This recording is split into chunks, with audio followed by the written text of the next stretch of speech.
Welcome back. Let's bring in our panel this week. We have Democratic strategist Lindsay Hake, 2016 vice chair for the Indiana Trump campaign, Tony Samuel, and two former state lawmakers for the Democrats, Terry Austin, and for the Republicans, Mike Murphy.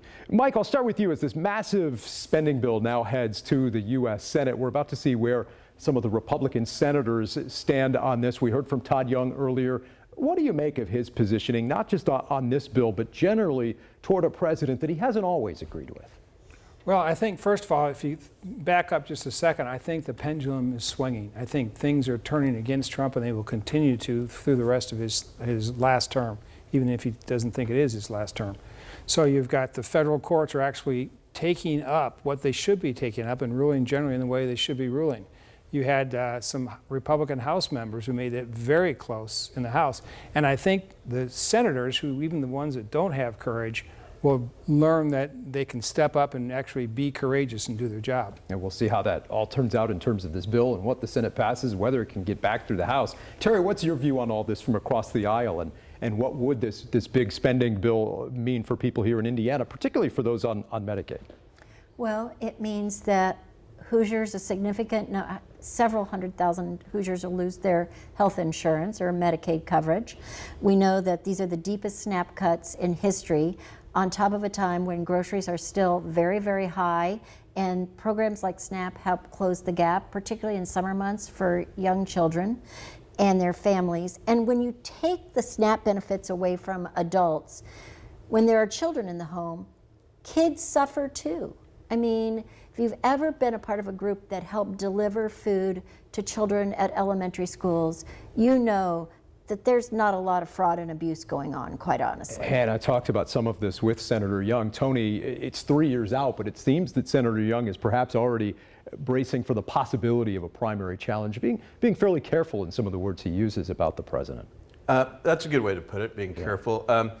It's good that he wants to work with the president, sounds like, and you're right, his tone has changed here recently, but I think that's a good thing. I think it's because President Trump won in a landslide victory. We don't have to go over it again, but won all the swing states, won the popular vote, and has the support of Congress. The big, beautiful bill that he called for and worked hard with Congress to get through the House is now going through the Senate.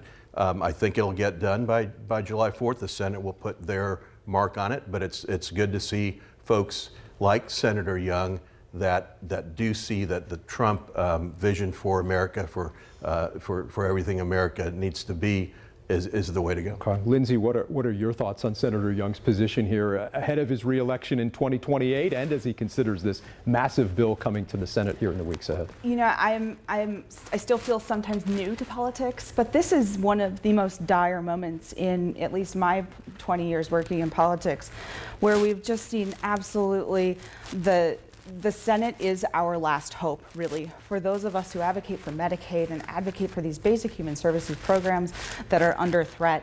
And I trust Trump when he says, do not F with Medicaid. That's literally what he told told Congress last week, and I'm really hopeful we can count on him to do that by way of the Senate. So our hopes are hinged to Senator Banks and Senator Young. We'll see what happens. Tony, what about the president's tariffs? A federal judge this week said the president can't just impose sweeping tariffs under emergency powers. Then the appeals court stepped in, put a pause on that as well. Senator Young also seemed to suggest he wanted to hear more of a vision, more of a long-term plan when it comes to where we're headed with these tariffs. What do you make of all that? Well, I think I've heard the long-term plan and the vision from the president, and that is to get fair deals and not get ripped off, taken advantage of by all of these countries. So now you see all of these countries, you know, you hear the numbers, 75 countries, 80 countries, and some that are deals that are already getting done. So the whole tariff plan was to show the rest of the world that we won't be taken advantage of, come to the table, reduce the difference in the trade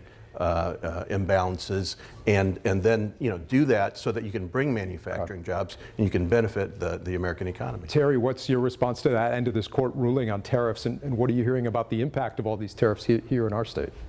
Well, I think you can look at the market and you know what the response is, because the market and Wall Street is up and down, up and down. People are afraid to make long-term plans. And that's one thing the business community needs, is certainty. They don't have it. The other issue is that you never know for sure what latest pronouncement President Trump is going to make and who's going to be in his bullseye. And that's creating a hardship for other countries as well, because nobody's against trying to even out some of the trade imbalance, but you can't do this in a 60-day period of time or a 90-day period of time. And consumers are going to pay the price ultimately. Okay. Meantime, Mike, here at the state level, Governor Braun, the lieutenant governor, appearing at separate events this past week. The lieutenant governor holding another town hall this past week as he continues to face protesters and more questions about his comments on the 3/5 compromise.